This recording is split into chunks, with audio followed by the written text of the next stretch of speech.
వందే మాతరం. నేను doctor RMP శెట్టినండి. జ్యోతిష్ శాస్త్ర విధానంలో అనేక విషయాలు చెప్పాను.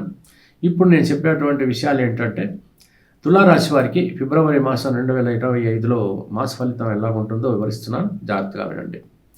తులారాశికి వచ్చేటప్పటికి వ్యయంలో కేతు ఉన్నాడు.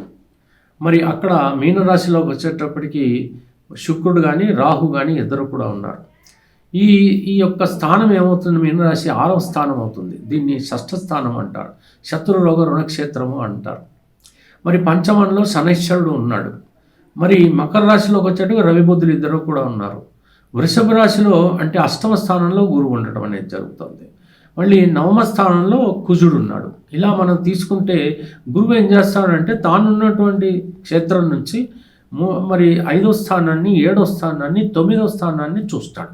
అలాగే ఏ స్థానాన్ని తులారాశి వాళ్ళకి చూస్తున్నాడు? వ్యయస్థానాన్ని, ఆ తర్వాత 2వ స్థానాన్ని, ధనస్థానాన్ని, చతుర్థ స్థానాన్ని, గృహస్థానాన్ని చూస్తున్నాడు. ఎప్పుడైనప్పటికీ కూడా వ్యయము అనేటువంటి విషయానికి వస్తే గురువు వల్ల మంచి కోసమే ఖర్చు పెడతాం. శుభకార్యాల నిమిత్తం ఖర్చు జరుగుతుంది అని మనం చెప్పచ్చు. ధన రాబడి మాత్రం ఖచ్చితంగా ఉంటుంది. ఎందుకంటే ద్వితీయ స్థానం అంటే ధనస్థానం. మాట్లాడే పద్ధతి కూడా బాగుంటుంది. ఇక్కడ చతుర్థ స్థానం ఏదైతే అంటే ఇల్లు హ్యాపీగా ఉంటుంది. కాస్త తెలివితేటలుగా ఇల్లును మనం సరిదిద్దుకునేటువంటి పరిస్థితులు ఉంటాయి. ఇటువంటి సమస్యలు ఏమీ ఉండవు. వ్యయంలో కేతు అంటే ఏంటి? ఒక రకమైనటువంటి భక్తిభావం కలిగి మాసం అంతా గడిపేటువంటి అవకాశాలు ఉంటాయి. వినాయకుడిని పూజ చేస్తే ఇంకా అద్భుతంగా ఉంటుంది. మరి ఇక్కడ రవి బుధులు ఇద్దరు చతుర్థ స్థానంలో ఉన్నారు కదా, ఈ పరిస్థితి ఎలా ఉంటుందంటే అద్భుతంగా ఉంటుంది. ఏదైనా ఈ ముఖ్యంగా ఏంటంటే ఈ డాక్టర్లకి, ఆ తర్వాత సాఫ్ట్వేర్ రంగంలో, ఎలక్ట్రికల్ ఫీల్డ్లో ఉన్నటువంటి వాళ్ళకి, లేకపోతే ఏదైనా ప్రభుత్వ ఉద్యోగంలో ఉన్నటువంటి వాళ్ళకి, వీళ్ళందరికీ కూడా బాగుంటుంది. ఏదైనా ఇంక్రిమెంట్స్, ప్రమోషన్స్, ట్రాన్స్ఫర్స్ ఇటువంటి వచ్చేటువంటి అవకాశాలు కూడా మనకు కనపడుతున్నాయి. ఇకపోతే మరో విషయం ఏంటంటే కొంచెం బీపీ పేషెంట్స్ కొంచెం జాగ్రత్తగా ఉండాలి, సరిపోతుంది. ఇకపోతే మనకి పంచమంలో ఏమవుతుందనంటే ఈ శనైశ్వరుడు ఉన్నాడు. పిల్లలు కొంచెం మందగతిన ఉంటారు. చదువుకోమంటే వెంటనే చదువుకోరు. కొంచెం రేపు చదువుతానమ్మా, సాయంత్రం ఇలా అంటుంటారు. పర్వాలేదు, ఏం పెద్ద టెన్షన్ అక్కర్లేదు. మీరు వాళ్ళ చదువులు వాళ్ళు చదువుకుంటారు. మీరు ఏమీ ఆందోళన పడాల్సినటువంటి అవసరం ఎంత మాత్రమూ లేదు. ఇక షష్టమంలో ఉన్నటువంటి శుక్రుడు రాహువే గొడవ. ఇప్పుడు ఏమవుతుందనంటే ఏదో అనవసరమైనటువంటి ఏదో లగ్జరీస్ వైపు వెళ్తారు, ఏదో విందు వినోదాలకి వెళ్తారు. బాగానే ఉంది, హ్యాపీగా ఉంటారు.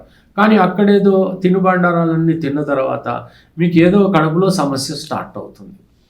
ఆ ప్రాబ్లం వల్ల 2-3 రోజులు మళ్ళీ అవస్థ, మళ్ళీ వైద్య సదుపాయం కలిగించుకోవటం. అంచేత మనం ఏం చేస్తున్నాము పని అది జాగ్రత్తగా చేయాలి. మీరు తినడానికి వెళ్తున్నారా, ట్రావెల్కి వెళ్తున్నారా, లేకపోతే మరో విధంగా ఏ రకమైన ఏ పని చేసినప్పటికి కూడా, ఎక్కడికి వెళ్ళినప్పటికీ కూడా మీ అదుపు తప్పకుండా మీ పద్ధతిలో మీ హద్దులో ఉండడానికి ప్రయత్నం చేయండి. ఏదైనా వాహనం ఉంటుంది, అది కొంచెం సమస్యకు గురి చేయదు. అంటే శుక్రుడు వాహనకారకుడు కూడా కదా, కొంచెం ఇబ్బంది కలగజేస్తాడు. లేదా ఏదైనా కారు కొనుక్కుందాం అనుకుంటున్నాను, అప్పు చేయాల్సి వస్తుంది, అప్పు లభిస్తుంది మీ దగ్గర, మళ్ళీ మీ దగ్గర కూడా కొంచెం ఇనిషియల్ ఉండాలి కదా, అక్కడ కొంచెం సమస్య వస్తుంది. లగ్జరీ సైడ్ ఖర్చు పెట్టేటువంటి అవకాశాలు ఉన్నప్పటికీ కూడా కొంచెం జాగ్రత్తగా ఉండడానికే ప్రయత్నించండి. ఏదైనా కోర్టు కేసులు ఉన్నటువంటి వాళ్ళు పోస్ట్ పోన్ చేసుకోండి, తర్వాత చూసుకోవచ్చు దాని విషయం. ఇక ఇప్పుడు శనైశ్వరుడు ఏం చేస్తాడంటే 29 మార్చిన షష్టమంలోకి వెళ్ళిపోతాడు. అక్కడ కూడా కొంచెం జాగ్రత్తగానే ఉండాలి తులారాశి వాళ్ళు. మిగతా అన్నీ బాగానే ఉంటాయి. ఈ రకంగా మనం చూసుకున్నట్టయితే ఏం చేయాలి? మరి ఒక్క పని చేయాలి. ఏంటనంటే తప్పకుండా తులారాశి వాళ్ళు శ్రీ మహాలక్ష్మిని నిత్యం పూజించాలి. వీలైతే ఈ ఫిబ్రవరి మాసం అంతా కూడా శుక్రవారాల రోజున ఆవుకి పచ్చిగడ్డి తినిపించడానికి ప్రయత్నించాలి. చాలు, ఇంకేం అక్కర్లేదు. వ్యయంలో కేతు ఉన్నాడు కాబట్టి వినాయకుడిని ప్రతిరోజు పూజించి చిన్న బెల్లం ముక్క నైవేద్యంగా పెట్టి మీరు ప్రసాదంగా తినేయండి. హనుమాన్ చాలీసా వీలైతే చదవండి.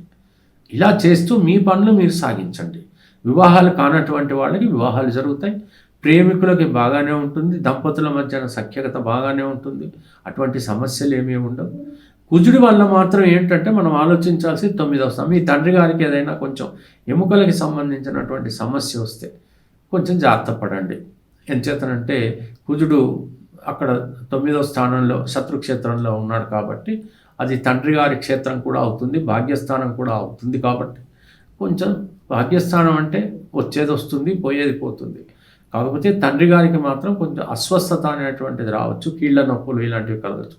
వాళ్ళకి కొంత వైద్య సదుపాయం కలిగించండి, వాళ్ళు బాగుంటారు, హ్యాపీగా ఉంటారు. ప్రతిరోజు కూడా సుబ్రహ్మణ్య స్వామిని కూడా పూజ చేయండి, బాగుంటుంది.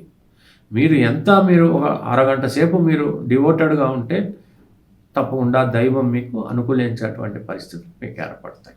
విదేశాలకు వెళ్ళాలనుకున్నా మీ ప్రయత్నాలు మీరు తప్పకుండా సాగించండి. అర్హత ఉన్న వాళ్ళందరూ కూడా వెళ్ళేటువంటి అవకాశాలు ఉంటాయి. తెలిసింది కదా. సెలవు, మరి ఉంటాను. నమస్కారం.